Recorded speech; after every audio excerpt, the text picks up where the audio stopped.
Ce n'est d'autre que notre invité des Grands du Rire, Amir. On est ravis de vous soutenir puisque, en fait, c'est vrai qu'il y a eu une espèce de concordance entre votre dernier passage au Grand du Rire et puis votre passage aujourd'hui à quelques heures de cette soirée qui va être de toute façon mémorable pour vous. Je l'espère. Je pense que vous en êtes heureux même d'y participer, quel que soit le résultat. Profondément heureux, c'est une grande fierté et un souvenir que je porterai avec fierté tout le long de ma vie. J'espère y associer aussi un bon score pour que ça complète la belle image. Ça devrait passer certainement mieux que la dernière année. Et si on parlait de cette coïncidence, voilà. Alors c'était racontez vous-même. J'ai écrit cette chanson avec Nazim et Johan une nuit blanche qui était quelques heures avant mon passage au Grand du Rire. Je présentais Forever Gentleman à l'époque. Et puis c'était très agréable, on était là avec Danny Briand, mais là en revenant, je me suis souvenu de la nuit qui précédait ce passage et c'était effectivement cette fameuse nuit où on a écrit la chanson. Donc pour moi c'est une boucle extraordinaire. Ah là vous êtes là juste à quelques heures. Voilà, c'est dingue. Bon, le trac va pas vous gêner parce que vous avez de l'assurance maintenant, vous êtes sûr de vos atouts. Pour moi, c'est pas trop une question de trac parce qu'on vient pour s'amuser, finalement on fait de la musique et c'est un divertissement, il faut pas l'oublier. Seulement j'ai tellement envie de rendre la France fière, de leur permettre d'avoir la tête haute par rapport à cette Eurovision. Donc comme je les représente, je représente le peuple français. Le sens du devoir, hein, c'est ça. Voilà, c'est cette sensation de responsabilité que j'ai envie de justifier. Et là donc dans cet album Au cœur de moi, bon, le titre qui s'appelle J'ai cherché, qui est celui que vous allez interpréter ce soir.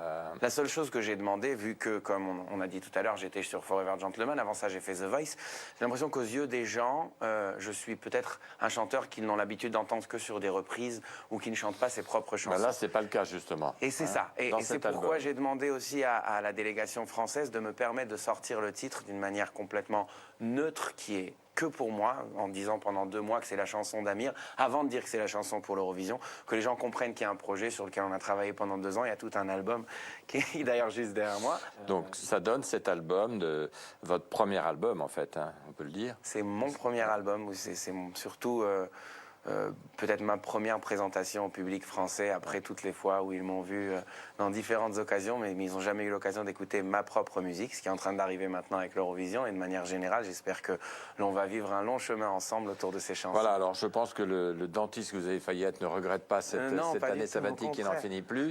La preuve, vous riez à belles dents. On sent que le public également va être conquis par ce titre.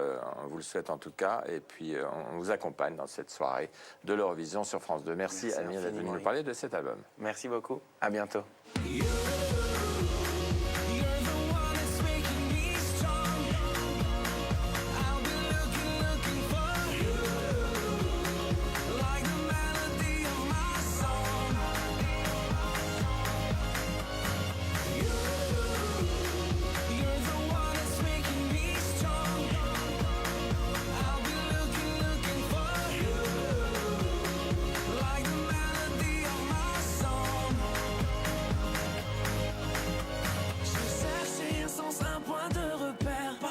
En 2 hémisphères, comme une erreur de l'univers. J'ai jeté tellement de bouteilles à la mer, j'ai bu tant de liqueur amère que j'en ai les lèvres de pierre.